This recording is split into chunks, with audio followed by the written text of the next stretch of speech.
Hello everyone, welcome back to my channel. My name's Fran. In this channel, I share knowledge and practical techniques on trauma healing and mental health conditions like eating disorder, bipolar disorder, depression, and anxiety. I hope by telling my own stories that you will somehow feel seen and connected and be inspired to keep faith because change and healing are possible. In this video, I wanted to discuss how to love yourself after narcissistic abuse and deal with shame.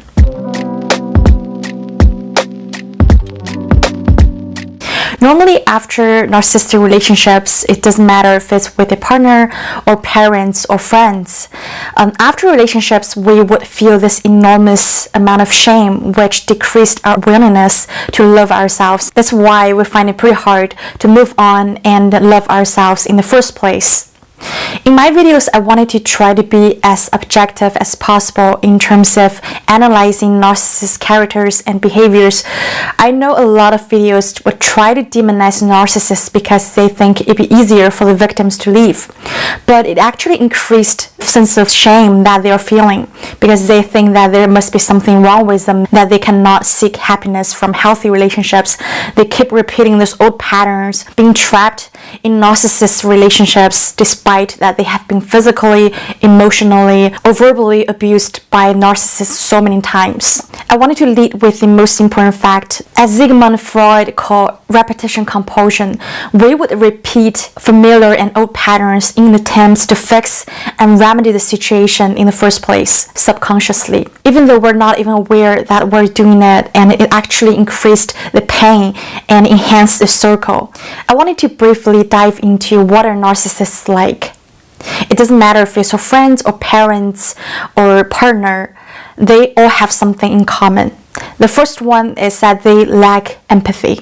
Not trying to demonize them, but they actually lack this ability. They haven't fully developed this ability to tune into another person, to actually feel what other people feel, because they don't even have the willingness, because they are still in their ego phase.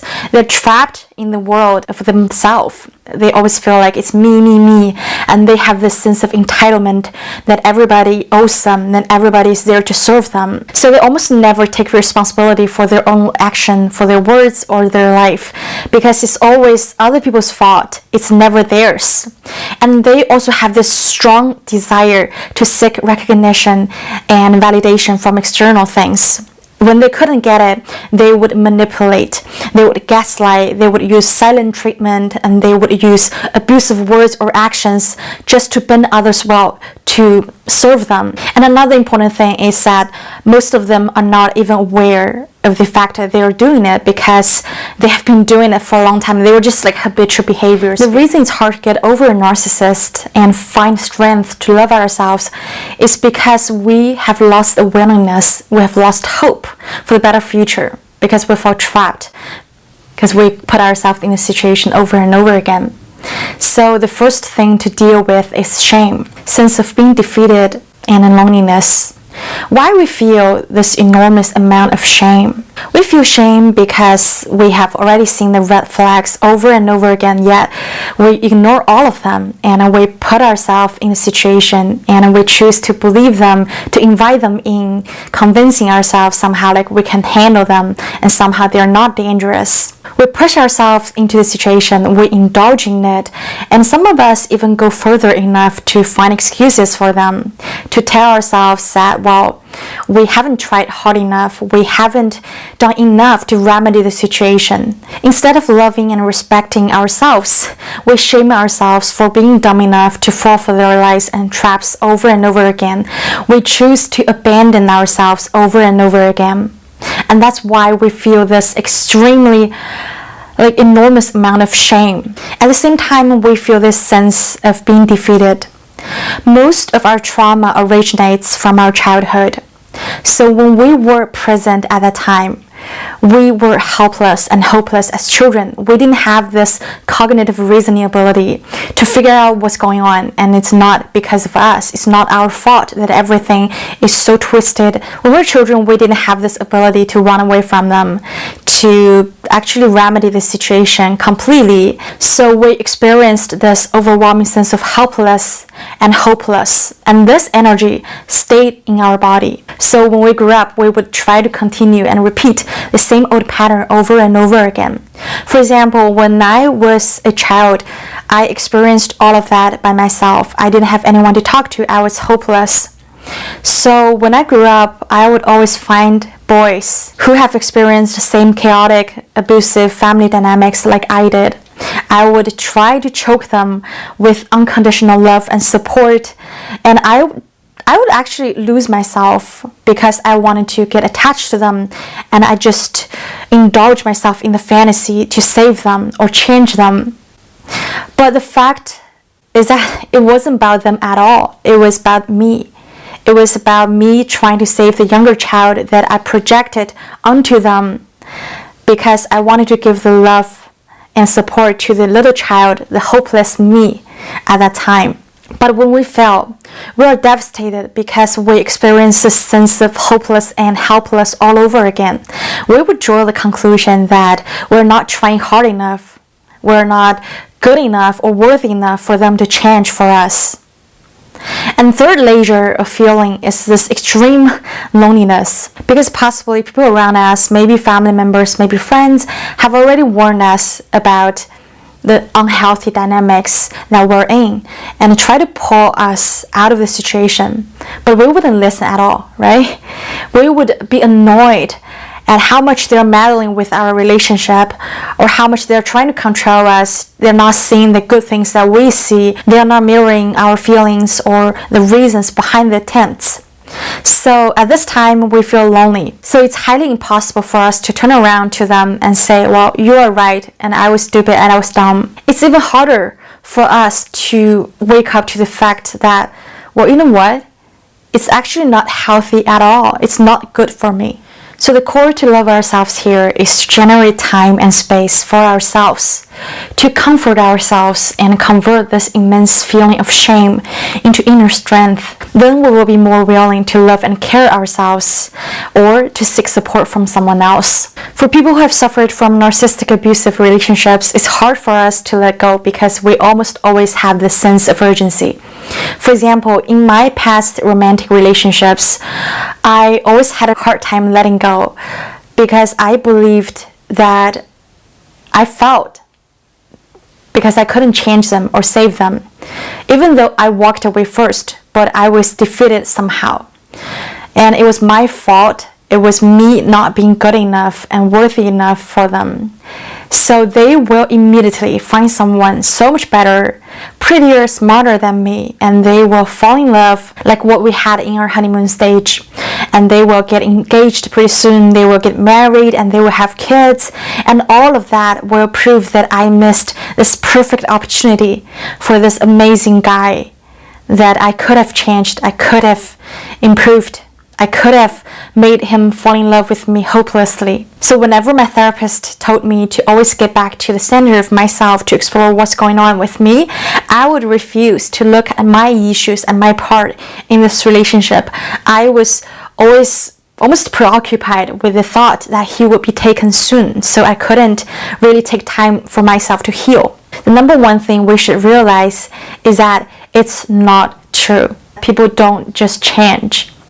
Even if he finds a new supply, remember how sweet he was to you at the initial stage? He's going to do the same thing to the new supply, and soon that new supply will turn into you as well. He will be constantly looking for new supplies and love bomb them in the first place, and then try to manipulate and control afterwards just to gain recognition and power. So the second thing I wanted to awaken to is that a lot of us believe that it's our fault. It's our sole responsibility to remedy this dynamic.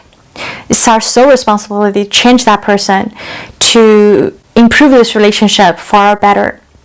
But it's not your fault, and it's not your responsibility to change a relationship or a person. And you don't have the power to change a relationship where it involves two parties in the relationship. And another thing is that you need to awaken to the fact it's not there's something wrong with you.